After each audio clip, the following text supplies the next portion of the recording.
I've decided to start a new chapter without you, Gerald announced, tapping his crystal champagne flute with a silver spoon. His words cut through the wedding reception like a knife, silencing the room of 200 guests instantly. I sat frozen, watching my husband of 35 years, smiling down at me from the head table. Behind him, our son Jason and his new bride, Vanessa, stared in shocked silence. To my right, Cynthia Preston, Gerald's executive assistant, attempted to hide a victorious smirk behind her napkin. My name is Eleanor Briggs, and at 60 years old, I never imagined my husband would choose our son's wedding reception to announce he was leaving me. The ballroom at the Grand Pavilion Hotel in Nashville suddenly felt airless, as if every molecule of oxygen had been sucked out by Gerald's words. My hands trembled slightly, but I refused to crumble. The weight of hundreds of eyes pressed upon me. Family, friends, colleagues, all waiting for my reaction, for the inevitable breakdown. The silence stretched on for what felt like eternity, though it was probably only seconds. With steady hands, I raised my glass, meeting Gerald's eyes directly. "To new beginnings for us both," I said, my voice clear and unwavering. Then I took a careful sip of champagne. A few nervous laughs and whispers rippled through the crowd. Gerald's confident smile faltered slightly. He'd expected tears, screaming perhaps, or a humiliated retreat. My calmness clearly unsettled him. I rose from my chair with deliberate grace, smoothed the silver silk of my mother of the groom dress, and walked over to Gerald's place setting. From my evening bag, I withdrew a sealed manila envelope and placed it beside his half-eaten slice of wedding cake. "You'll want to review this privately," I said quietly, for his ears only, though I suspect privacy will soon be in short supply for you. His eyebrows furrowed in confusion as I turned away. I made my way to Jason and Vanessa, kissed them both on the cheek, and whispered, "I'm sorry about this. I love you both. Please enjoy your evening. This changes nothing about how proud I am of you." With that, I walked out of the ballroom, head held high. Only when I reached the quiet sanctuary of the hotel elevator did I allow myself to exhale fully. Inside my purse, my phone vibrated. It was a text from my attorney confirming that everything was in motion. "It's done," the message read. "Board notification complete. Divorce petition filed tomorrow morning." As the elevator doors closed, I caught a glimpse of my reflection in the polished brass. I looked different somehow.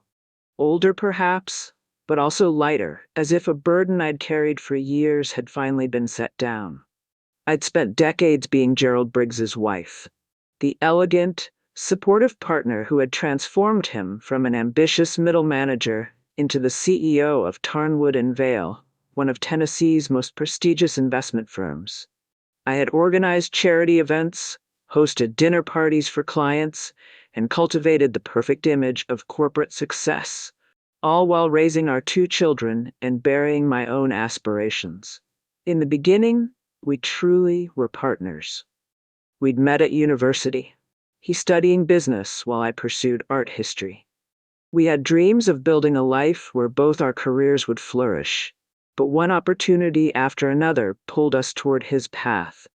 And somewhere along the way, my dreams became footnotes to his success story. "Just until Jason starts school," Gerald would say. "Just until this promotion comes through. Just until we're more established." The temporary sacrifices became permanent. And I found myself transformed into the perfect corporate wife, a role I played with such conviction that I sometimes forgot it wasn't what I'd chosen. 6 months ago, I had gone to Gerald's office to surprise him with lunch on his birthday. His secretary looked flustered when I arrived. "He's in a meeting," she stammered. "Very important. Can't be disturbed." I should have recognized the signs: the late nights, the weekend emergency meetings, the sudden business trips to Bermuda and Lake Tahoe, but I trusted him. Or perhaps I'd just grown comfortable with our arrangement. The truth found me anyway in the form of a misplaced credit card statement. showing duplicate hotel charges and jewelry purchases that had never made their way to my wrists or ears. Rather than confronting him immediately, I began paying attention. I noticed how Gerald's eyes lingered on Cynthia during company parties, how they arrived separately, but within minutes of each other to morning meetings, how his hand would brush against hers when they thought no one was looking. When I suggested therapy, Gerald dismissed the idea. "We're fine, Eleanor. We're just in different phases of life. You're overthinking things."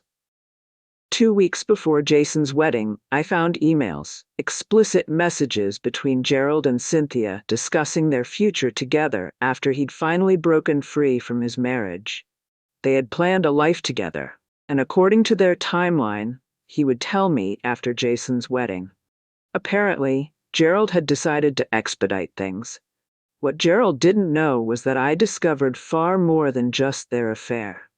Working with my brother Robert, a forensic accountant, I had uncovered years of financial impropriety, company funds diverted to personal expenses, hidden accounts, fabricated business trips that were actually romantic getaways with Cynthia, all meticulously documented in the envelope I'd left for him.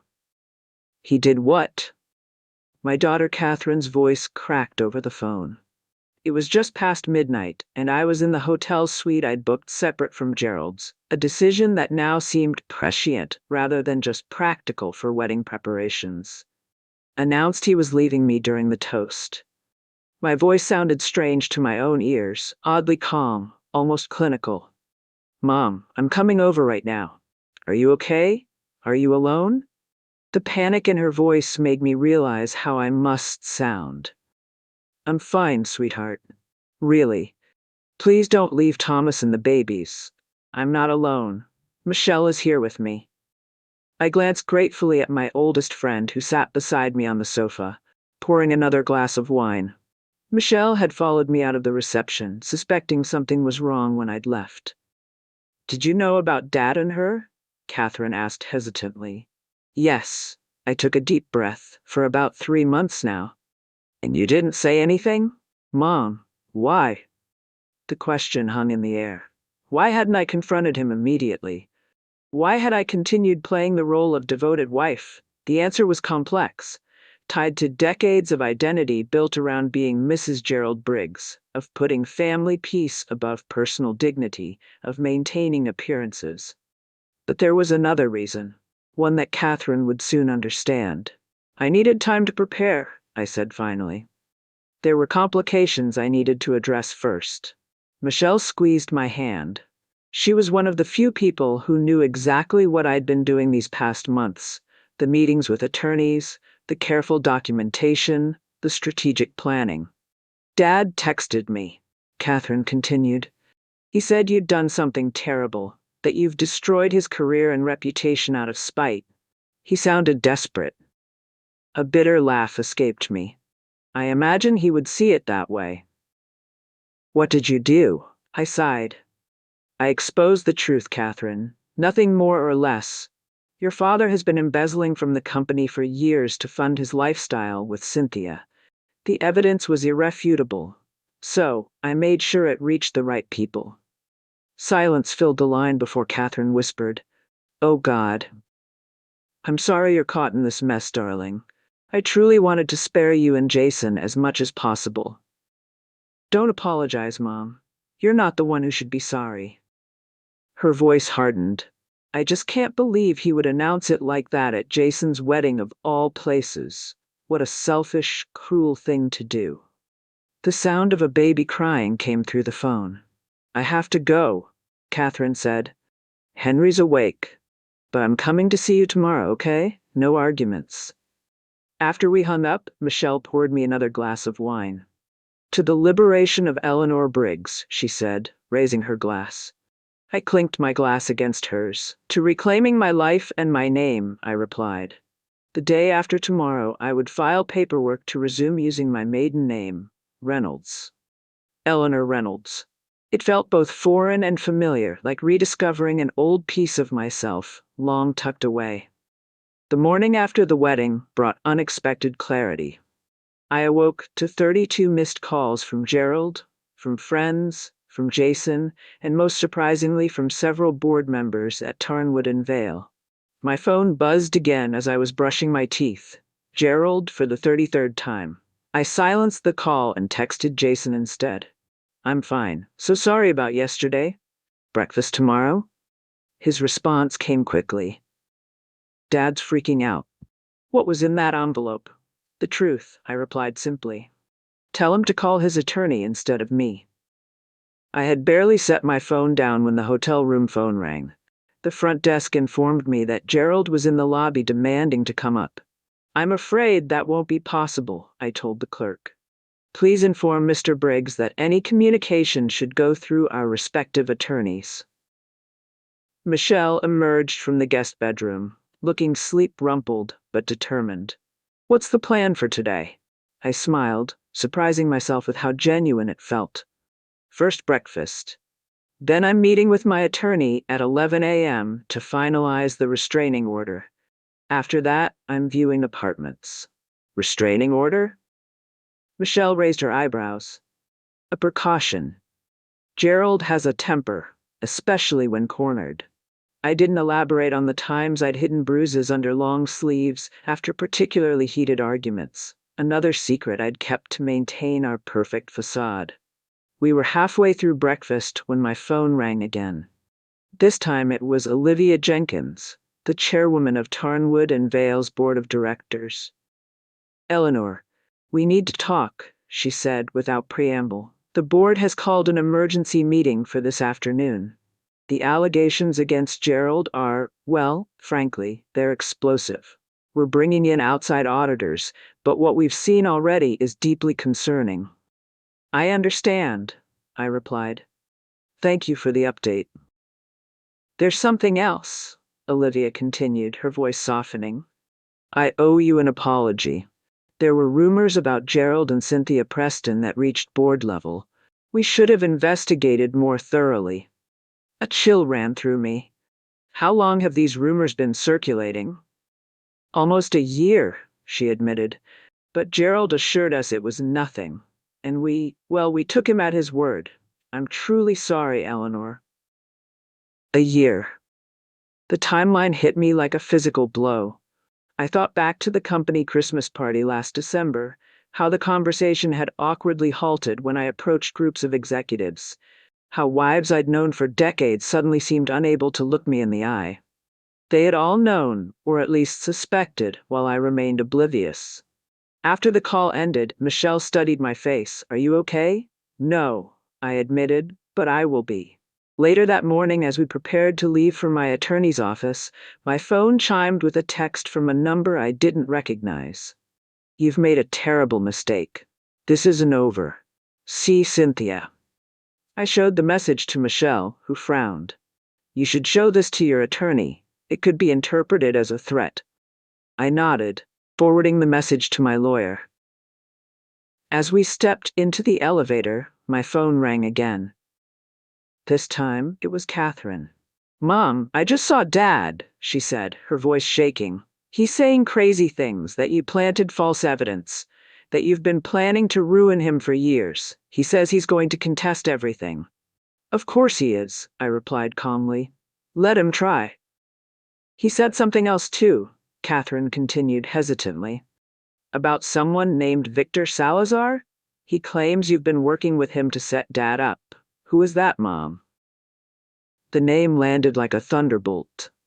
Victor Salazar had been Gerald's business partner years ago, before Gerald orchestrated his ouster from the company. Victor had lost everything, his reputation, his home, nearly his family. He'd been trying to expose Gerald's fraudulent practices for years. But without proof, his accusations seemed like the bitter ramblings of a disgruntled ex-partner. An old friend, I said carefully, and perhaps the only person who knew Gerald better than I did. Victor Salazar sat across from me at a quiet cafe in East Nashville, far from the corporate high-rises and country clubs where Gerald might have connections. At 65, Victor looked older than his years. His once dark hair, now completely silver, deep lines etched around his eyes. But those eyes still held the sharp intelligence I remembered from dinner parties 20 years ago. "I never thought you'd actually do it," he said, sliding a flash drive across the table. "I've been adding to this for 15 years. Every suspicious transaction, every shell company, every falsified expense report. When your brother contacted me, I almost didn't believe it. 3 months ago, when I'd first discovered Gerald's affair, my brother Robert had suggested contacting Victor. If anyone knows where the financial bodies are buried, it's Salazar, he'd said. The meeting had been arranged with extreme caution, through encrypted emails and burner phones. Precautions that had seemed excessive until I understood the full extent of Gerald's activities. "The board called an emergency meeting today," I told Victor. "Olivia Jenkins said they're bringing in outside auditors." A grim smile crossed Victor's face. "Jenkins is thorough. They'll find everything. The diverted client funds, the phantom consulting fees, the offshore accounts. Gerald's been sloppy these past few years, especially with Cynthia.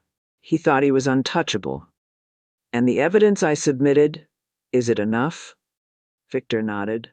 "More than enough for civil charges. Criminal prosecution depends on how the board wants to handle it. Some companies prefer to handle these matters quietly to avoid shareholder panic."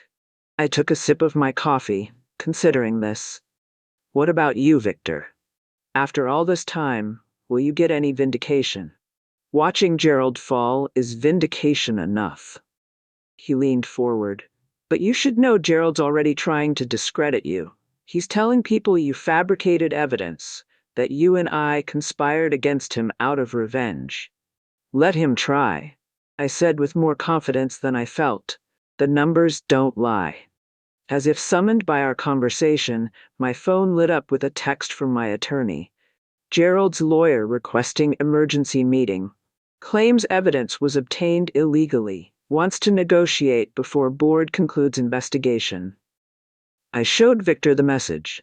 He shook his head. Classic Gerald, trying to cut a deal before the full extent of his actions comes to light. Should I meet with them? Absolutely not. Let the investigation run its course. Victor hesitated, then added, "There's something else you should know. The photos in that envelope of Gerald and Cynthia at the beach house in Hilton Head, I wasn't the one who took them." I frowned. "What do you mean? My brother said you'd arranged for a private investigator." "I did," Victor confirmed, "but by the time my guy arrived, someone else was already photographing them. Whoever it was, they were very professional, very discreet. I assumed your brother had hired another investigator as backup." A chill ran down my spine. If Robert hadn't hired another investigator, and Victor hadn't, who had taken those photographs? Before I could process this new information, my phone rang. It was Jason. "Mom," he said, his voice tight with tension. "Dad just showed up at our hotel. He's demanding to talk to you. Says he knows you and Victor Salazar are trying to frame him." There was a pause. "Is that true? Are you working with Salazar?" "Jason, it's complicated." "Is it true?" he insisted. "Yes," I admitted. "Victor has been helping me gather evidence. God, Mom, Dad's saying you two planned this for years, that you've been involved. Please tell me that's not true." The accusation stung, even as I recognized it as a desperate attempt by Gerald to shift blame. "Of course, it's not true. I only contacted Victor after I discovered your father's affair." "So, you've had this plan since before the wedding." The hurt in Jason's voice was palpable. "You let me go through with it, knowing you were about to destroy our family." I closed my eyes, the weight of his judgment pressing down on me. "I never meant for any of this to happen at your wedding. That was your father's choice, not mine." The board meeting lasted 6 hours. I wasn't present, of course, but Olivia Jenkins called me afterward, her voice heavy with a mixture of anger and regret. "Gerald has been suspended pending further investigation," she informed me. "The preliminary audit confirmed most of the allegations.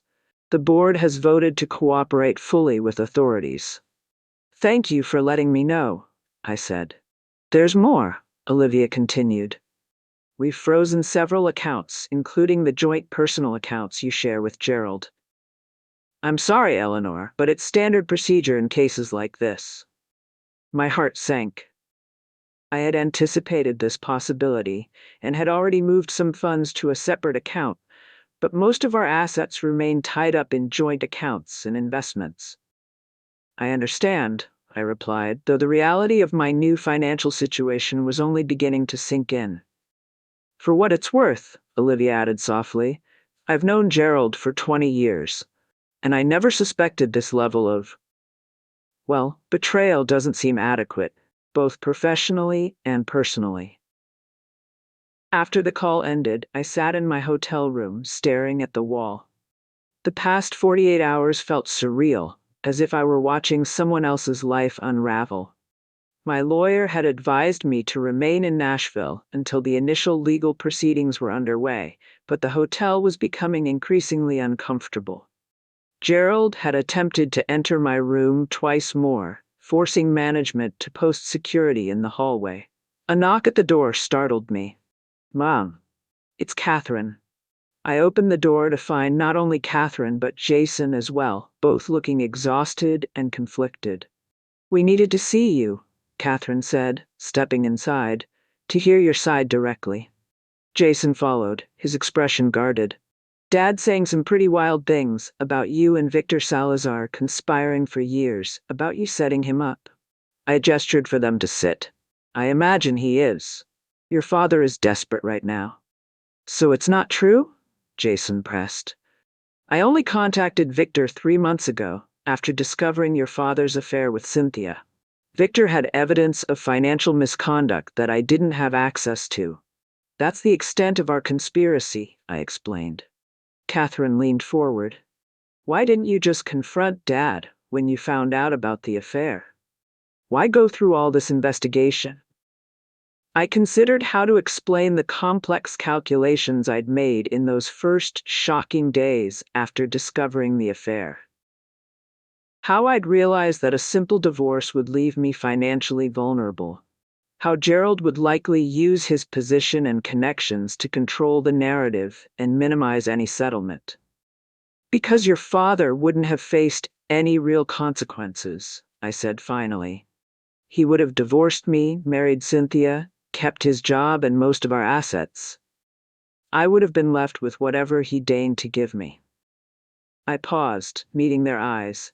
After 35 years of supporting his career at the expense of my own, after raising his children and building his social network, I deserved better than to be discarded so easily. Jason rubbed his temples. I get that, Mom. I do. But this, what you've done, it's going to destroy him. His career is over. He might face criminal charges.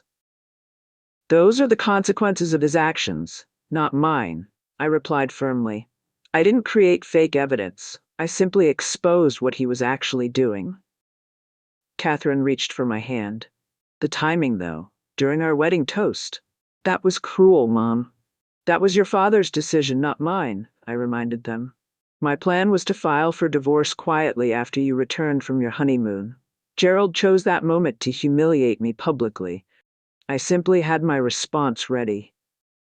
Jason sighed heavily. This is such a mess. Vanessa and I haven't even opened our wedding gifts yet, and our parents are at war. I'm truly sorry about that, I said, and meant it. None of this is what I wanted for your wedding day. Dad wants to meet with you, Catherine said suddenly, to try and work things out privately before it goes any further. I shook my head. There's nothing to work out. Everything is already in motion. Please, Mom, Jason pleaded. Just one meeting for us. I looked at my children's troubled faces and felt my resolve weaken slightly. One meeting, I conceded, but only with lawyers present. The conference room at my attorney's office felt sterile and tense.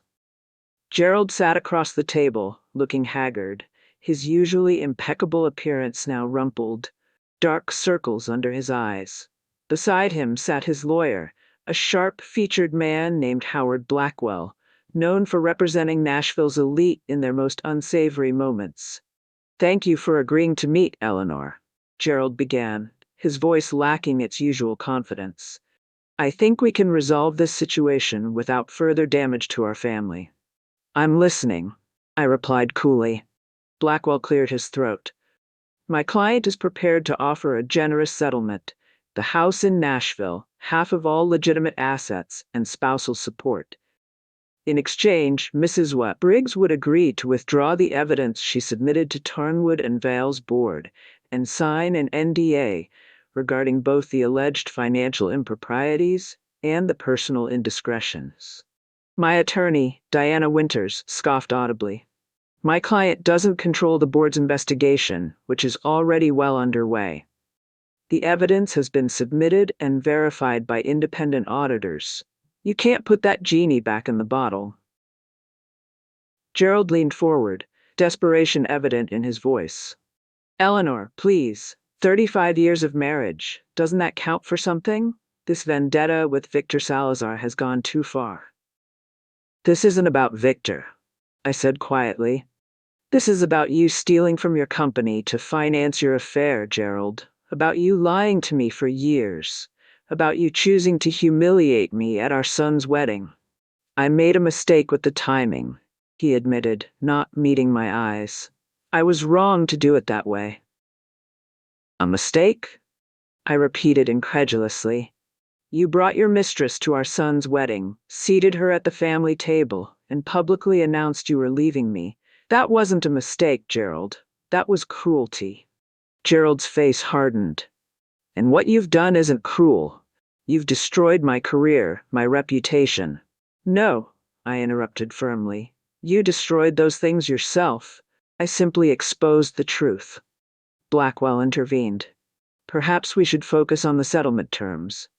"There will be no settlement," Diana interjected. "My client will accept nothing less than what she's legally entitled to: half of all marital assets, including those hidden in offshore accounts, and full financial disclosure going back 10 years. Gerald's face flushed with anger. "This is about revenge, plain and simple. You couldn't stand that I found happiness with someone else, so you colluded with my enemy to ruin me."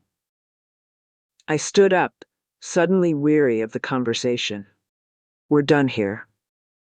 The fallout happened faster than I expected. 3 days after our meeting, Gerald was formally terminated from Tarnwood and Vale.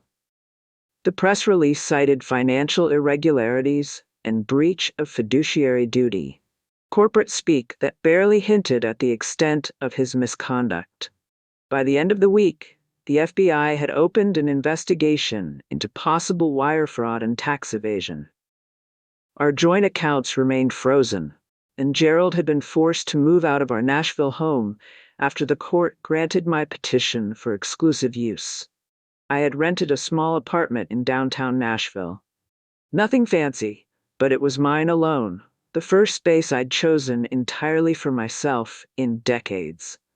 Catherine helped me move in, bringing essentials from the house and adding small touches to make it feel like home. "Have you heard from Dad?" she asked as we unpacked kitchen items. "Not directly," I replied. "His lawyer called to say he's staying with friends since the court ordered him to vacate the house." Catherine nodded, arranging mugs on a shelf. "He called me again yesterday, still claiming you and Victor set him up." She hesitated. "I told him I didn't want to hear it anymore, that he needs to take responsibility for his own actions." I squeezed her hand gratefully. "Thank you." "Jason's still struggling," she admitted. "He and Dad were always close. This has hit him hard." "I know," I said softly. "I never wanted to come between them." That evening, as Catherine left, I found myself alone in my new space, surrounded by boxes half unpacked.